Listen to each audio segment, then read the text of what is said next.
Quelles sont vos cotisations en tant qu'auto-entrepreneur en France?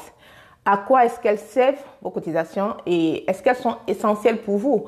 Donc, dans cette vidéo, je vais vous présenter les cotisations d'un auto-entrepreneur en France en 3 minutes parce que j'ai constaté qu'il y a beaucoup de personnes qui ne comprennent pas. Même là, tout à l'heure, j'ai posté une vidéo sur comment tout le monde peut être son propre patron. Et il y a une personne qui a commenté, je crois, sur TikTok, qui a dit oui, mais après, tu vas payer des cotisations. Oui, il faut payer ces cotisations-là. Elles sont importantes pour vous, auto-entrepreneur. Donc, si tu es auto-entrepreneur en France ou si tu envisages de le devenir, cette vidéo, elle est faite pour toi parce que je vais te parler, je vais te présenter les cotisations sociales d'un auto-entrepreneur en France. Donc, combien tu payes, pourquoi tu les payes? Parce que c'est important de le savoir. Il y a des personnes qui ne comprennent rien du tout, qui comprennent l'auto-entrepreneur, qui ont peur. Et je vais te présenter aussi pourquoi c'est essentiel, c'est crucial de ne pas négliger tes cotisations, de ne pas négliger, de ne pas oublier de payer tes cotisations en tant qu'auto-entrepreneur. Donc, c'est quoi les cotisations sociales? Les cotisations sociales, ce sont les sommes que vous versez régulièrement auprès des différentes caisses pour financer votre protection sociale. Et tu finances ta protection sociale et celle des autres, bien sûr, tu paies à ces caisses, mais tu finances aussi ta propre protection sociale. Donc, en clair, c'est grâce à ces cotisations-là que tu payes, que tu as accès à des droits comme la sécurité sociale pour couvrir tes frais de santé, vos frais de santé, la retraite, parce que oui, même en tant qu'auto-entrepreneur, tu cotises pour tes vieux jours et c'est important de le savoir, c'est important de penser sur le long terme. Voilà, parce que regarder l'instant T, c'est bien, mais le long terme aussi, y penser, c'est essentiel. Et aussi, tu as droit à l'assurance invalidité décès pour te protéger, pour vous protéger et pour protéger vos proches en cas d'accident grave. Voilà, les aléas de la vie, hein, tout peut arriver, il faut se protéger, il faut se sécuriser.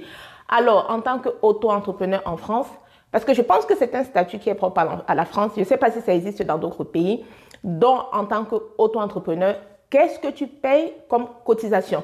Tu payes des cotisations, comme je l'ai dit, dont le montant va dépendre de ton activité. Si tu es commerçant, tu vas payer 12,3% de ton chiffre d'affaires si tu es commerçant. Si tu es dans une profession libérale, tu vas payer 21,2% de ton chiffre d'affaires. Je précise bien chiffre d'affaires, voilà, je vais y revenir. Et pour les personnes qui sont dans les prestations de services, tu payes 22% de ton chiffre d'affaires. J'ai dit bien de ton chiffre d'affaires parce que, attention, tu ne payes les cotisations que sur ce que tu as encaissé réellement, donc sur ton chiffre d'affaires. Donc, si tu n'as pas de chiffre d'affaires, tu ne payes rien du tout. Et c'est ce que je m'évertue à dire à toutes les personnes qui sont dans Shogun, hein, parce qu'aujourd'hui, je suis auto-entrepreneur dans Shogun et je l'étais même avant dans les formations que je donne pour les centres de formation en ligne. Et je dis à tout le monde, si tu ne vends rien du tout, bah, tu ne payes rien. Tu déclares zéro, tu déclares quand même, mais tu déclares zéro. Voilà, donc cotisation vient après chiffre d'affaires réalisé. Maintenant, les cotisations que tu payes, à quoi est-ce qu'elles servent? Ça sert à quoi tes cotisations? Parce que c'est important de le savoir. Donc, les cotisations que tu payes vont servir à financer vos droits à l'assurance maladie.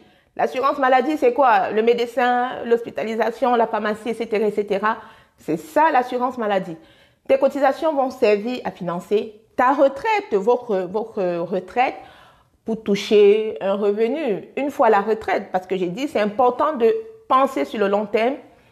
Tes cotisations vont servir aussi à financer des prestations en cas de coup dur, accident de travail, arrêt maladie, maternité. C'est pourquoi, en tant qu'auto-entrepreneur, lorsque vous exercez une activité, lorsque vous générez déjà un chiffre d'affaires, hein, c'est important de penser à vous faire enregistrer comme auto-entrepreneur. Voilà, parce que c'est important de payer ces sommes-là. Ne pas payer vos cotisations alors que vous générez un chiffre d'affaires en tant qu'auto-entrepreneur, c'est prendre le risque de ne plus être couvert sur vos frais de santé. Parce que, voilà, vous ne déclarez rien, vous n'avez pas de couverture. Et c'est aussi prendre le risque de ne pas valider votre trimestre pour la retraite. Alors que c'est important de penser le long terme parce que vous générez des revenus là Mais après, sur le long terme, est-ce que vous aurez encore la force de pouvoir faire ce que vous faites aujourd'hui? Point d'interrogation, il faut y penser. Et si vous ne déclarez pas votre chiffre d'affaires, c'est aussi prendre le risque de subir des pénalités en cas de contrôle de l'URSSAF. Parce que, voilà, l'URSSAF, si vous recevez des grosses sommes et que vous ne les déclarez pas, vous pouvez subir un contrôle de l'URSSAF et avoir des pénalités à payer. Mais aussi, c'est de prendre le risque, si vous ne déclarez pas vos cotisations, de perdre des droits qui pourraient vous sauver, te sauver, voilà, en cas de problème, parce qu'il faut penser sur le long terme et ne pas forcément penser à l'instant T. Donc, si tu es auto-entrepreneur, je t'explique comment tu peux bien gérer tes cotisations, parce que moi aussi, je suis auto-entrepreneur, parce qu'aujourd'hui, c'est très simple. Lorsque tu te mets auto-entrepreneur, tu reçois ton numéro de SIRET, tu télécharges l'application de l'URSSAF, voilà, et tes cotisations sont automatiquement calculées par l'URSSAF en fonction de la déclaration que tu as faite. Voilà, sur le site de l'URSSAF, tu vois, tu prends la case qui te correspond, tu déclares ton chiffre d'affaires, l'URSSAF calcule et te donne le montant à payer. Tu peux les payer en ligne chaque mois ou au trimestre selon ton choix. Moi, j'ai choisi de payer au trimestre parce que je ne veux pas m'embarrasser tous les mois. Donc, tous les trimestres, de toutes les façons, tu as un rappel, je paye mes cotisations. Voilà, donc, si tu es auto-entrepreneur, tu génères un chiffre d'affaires, c'est important de penser à mettre un pourcentage de ton chiffre d'affaires de côté, voilà, pour pouvoir payer tes cotisations. Parce que j'ai vu des personnes qui disent, oui, j'ai pas d'argent pour payer mes cotisations, mais non, courant le mois, si tu payes tes cotisations au mois ou courant le trimestre, il faut mettre un peu de côté pour pouvoir payer tes cotisations.